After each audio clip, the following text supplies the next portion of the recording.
नमस्कार, आपका स्वागत है फटाफट खबरों में। मैं हूं आपके साथ भावना रनौट। आज हम लेकर आए हैं हरियाणा के हर छोटे बड़े शहर की सबसे तेज और ताजा खबरें। तो चैनल को सब्सक्राइब कीजिए और वीडियो को कहां से देख रहे हैं कमेंट बॉक्स में बताएं।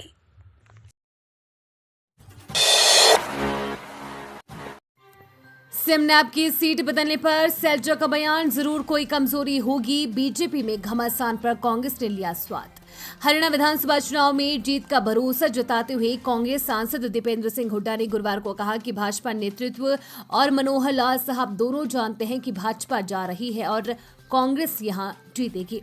नई दिल्ली में हिमाचल भवन में गुरुवार को आयोजित हरियाणा उप समिति की बैठक में भाग लेने के तुरंत बाद हुड्डा ने कहा कि हरियाणा के लोगों ने फैसला लिया है कि वे राज्य में कांग्रेस की सरकार बनाएंगे। भाजपा नेतृत्व और मनोहर लाल साहब दोनों ये जानते हैं कि भाजपा कार्यकर्ता मानते हैं कि उन्हें पार्टी में सम्मान नहीं मिल रहा है और पार्टी का राज्य में कोई भविष्य नहीं है।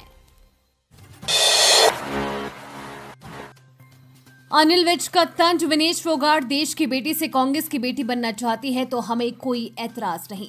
हरियाणा के पूर्व गृह एवं स्वास्थ्य मंत्री अनिल विज ने कांग्रेस सुरा पहलवान विनेश फोगाट को टिकट दिए जाने पर तंज कसते हुए कहा कि अगर विनेश फोगाट देश की बेटी से कांग्रेस की बेटी बनना चाहती है तो इसमें भाजपा को कोई ऐतराज नहीं है। गुरुवार को अंबाला छावनी में भाजपा के चुनावी कार्यालय में पत्रकारों से बातचीत के दौरान विज ने ये टिप्पणी की। विज ने बजरंग पुनिया को भी कांग्रेस सुरा टिकट दिए जाने की अटकलों पर कहा कि कांग्रेस तो पहले दिन से ही इन खिलाड़ियों को अपने पक्ष में करना चाह रही थी और उनके उकसाने से ही आंदोलन चला, नहीं तो खिलाड़ियों का मुद्दा पहले ही सुलझ सकता था। हरियाणा चुनाव के दंगल से बीजेपी ने बबीता फोगाट को किया आउट, समझे क्या है वजह। हरियाणा विधानसभा चुनाव के लिए बीजेपी ने अपनी पहली लिस्ट जारी कर दी है। पहली लिस्ट में 67 उम्मीदवारों के नाम हैं। बीजेपी ने इस बार पहलवान बबीता फोगाट का टिकट काटकर चरखी दादरी सीट से सुनील सांगवान को टिकट दिया है। सुनील सांगवान ने 3 दिन पहले ही जेल अधीक्षक के पद से वीआरएस लिया था। रिठाला नरेला मेट्रो कॉरिडोर का अब हरियाणा तक होगा विस्तार, दिल्ली सरकार ने दी मंजूरी। दिल्ली और हरियाणा के बीच यात्रा करने वाले हजारों लोगों के लिए दैनिक आवागमन को आसान बनाने के उद्देश्य से परिवहन मंत्री कैलाश गहलोत ने बुधवार को रिठाला नरेला मेट्रो कॉरिडोर को दिल्ली हरियाणा सीमा तक विस्तारित करने की घोषणा की। उन्होंने कहा कि दिल्ली सरकार ने इसे सैद्धांतिक मंजूरी दे दी है। दिल्ली मेट्रो परियोजना के चरण 4 के तहत दिल्ली मेट्रो लाइन को अब हरियाणा के कुंडली नाथोपुर तक बढ़ाया जाएगा। गहलोत ने कहा कि रिठाला नरेला कुंडली नाथोपुर कॉरिडोर 4 साल में पूरा होगा। पुरुष प्रधान प्रदेश की राजनीति में महिलाओं की प्रधानगी 58 सालों में 87 के सिर बंधा जीत का सेहरा। पुरुष प्रधान प्रदेश कहे जाने वाले हरियाणा की राजनीति में महिलाओं को हमेशा अहम रोल रहा है। हरियाणा के गठन के बाद से जब 1967 में प्रदेश में पहली बार विधानसभा चुनाव हुए तो 8 महिला राजनीति के रण में उतरी और जनता ने 4 को जीत का सेहरा बांधा। यहां से शुरू हुआ महिलाओं का राजनीतिक सफर लगातार बढ़ता गया। हरियाणा के गठन के बाद के 58 साल के इतिहास को देखें तो अब तक हुए 13 चुनावों में 575 महिलाओं ने विधानसभा का दरवाजा खटखटाया। इनमें 87 महिला नेताओं को जनता ने विधानसभा भेजा, जहां उन्होंने अपने क्षेत्र की आवाज को बुलंद किया। हरियाणा के विधानसभा चुनाव के इतिहास में शुरुआत से ही महिलाओं की अहम भागीदारी रही है। पापियों को हक नहीं के लिए परीक्षा थी। हरियाणा बीजेपी में इस्तीफों की झड़ी के बीच योगेश्वर दत्त का पोस्ट वायरल। हरियाणा में आगामी विधानसभा चुनाव को देखते हुए भाजपा ने प्रत्याशियों की पहली सूची जारी की। लिस्ट में 67 नाम शामिल थे। इस बीच कई नेताओं को टिकट नहीं मिला, जिसके कारण प्रदेश में भाजपा के कई दिग्गज नेताओं ने पार्टी छोड़ दी है। वहीं इस सियासी घमासान के बीच रेसलर योगेश्वर दत्त का भी एक ट्वीट सामने आया है। दरअसल योगेश्वर दत्त ने बीजेपी के टिकट से गोहाना से चुनाव लड़ने की इच्छा जताई थी, लेकिन भाजपा ने सीट से अरविंद शर्मा को टिकट दिया है। हिसार से भाजपा नेता तरुण जैन बोले, डॉक्टर कमल गुप्ता डमी नेता और सबसे विफल विधायक, इस बार नहीं बचेगी जमानत। हिसार से भाजपा जिला उपाध्यक्ष तरुण जैन से पार्टी से इस्तीफा देने की घोषणा कर हिसार विधानसभा से डॉक्टर कमल गुप्ता के सामने चुनाव लड़ने का ऐलान कर दिया है।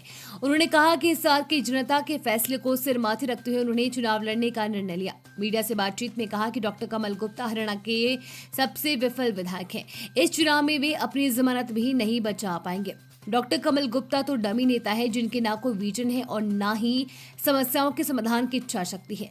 पिछले 10 वर्षों से हिसार के विधायक व मंत्री डॉक्टर कमल गुप्ता के कारण आज हिसार की बदहाली है। उन्होंने काम करने के बजाय अपेक्षा हमेशा राजनीतिक रोटियां सेकने का काम किया है। विधायक डॉक्टर कमल गुप्ता ने सीवर व्यवस्था की समस्या बारिश के बाद जल भराव की कोई गंभीरता से नहीं लिया। हमेशा इस समस्या को ही दरकिनार कर दिया गया। यहाँ की टूटी फूटी और गड्ढों से युक्त सड़कों पर चलते हुए वास्तविकता का एहसास किया जा सकता है।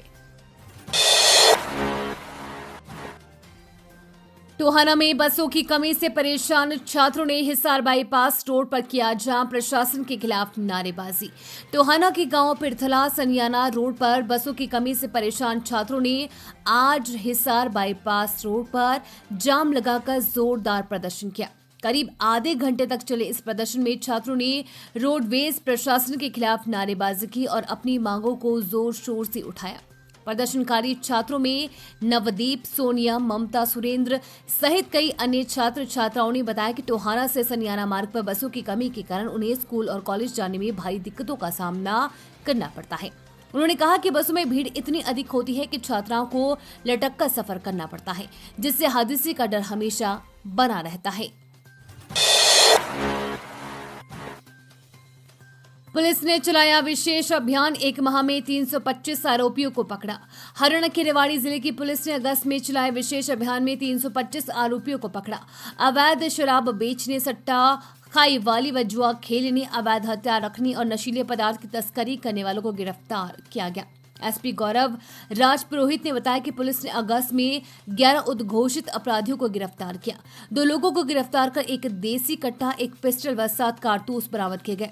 ड्रग्स की तस्करी के 6 आरोपियों को गिरफ्तार कर उनके खिलाफ 4 मामले दर्ज किए गए। इनके कब्जे से 587 ग्राम गांजा, 1.80 किलोग्राम सुल्फा व 21.1 ग्राम स्मैक बरामद की गई है। हरियाणा में मारे गए मजदूर की विधवा को ममता सरकार ने दी नौकरी, बीफ के शक में हुई थी हत्या। पश्चिम बंगाल की मुख्यमंत्री ममता बनर्जी ने बुधवार को हरियाणा में मारे गए राज्य के प्रवासी मजदूर साबिर मलिक की विधवा और 4 साल की बेटी को मदद की पेशकश की। एजेंसी के मुताबिक एक अधिकारी ने बताया कि इससे ममता बनर्जी ने मुआवजे के पैकेज के तहत मजदूर की विधवा को सरकारी नौकरी दी है।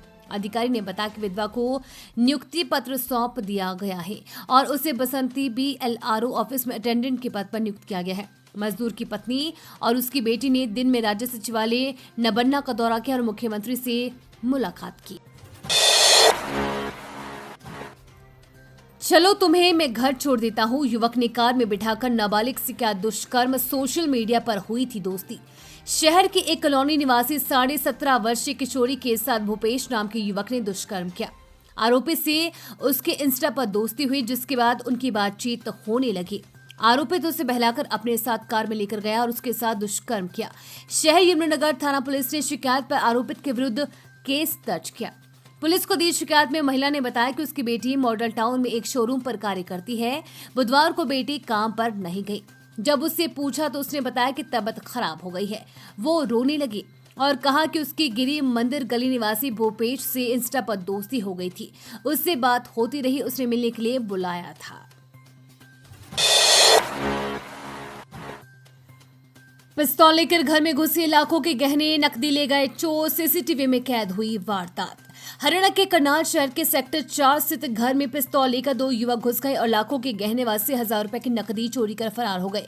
दोनों आरोपी घर में लगे सीसीटीवी कैमरे में कैद हो गए हैं। उनके हाथों में पिस्तौल भी नजर आ रही है। शिकायतकर्ता सेक्टर 4 निवासी दीपक जैन ने बताया कि दिल्ली में उनके एक रिश्तेदार को दिल का दौरा पड़ गया था, तो वो दोपहर बाद करीब 1:30 बजे घर से दिल्ली चला गया था। उनका बेटा रात को करीब 9:30 बजे घर पहुंचा तो सारा सामान बिखरा पड़ा था। अलमारी गुल्लक टूटे थे। इसके बाद उसके बेटे ने उसे फोन कर सूचना दी। ये थी आज की फटाफट खबरें। हम मिलेंगे अगले बुलेटिन में, तब तक के लिए धन्यवाद और जय हिंद।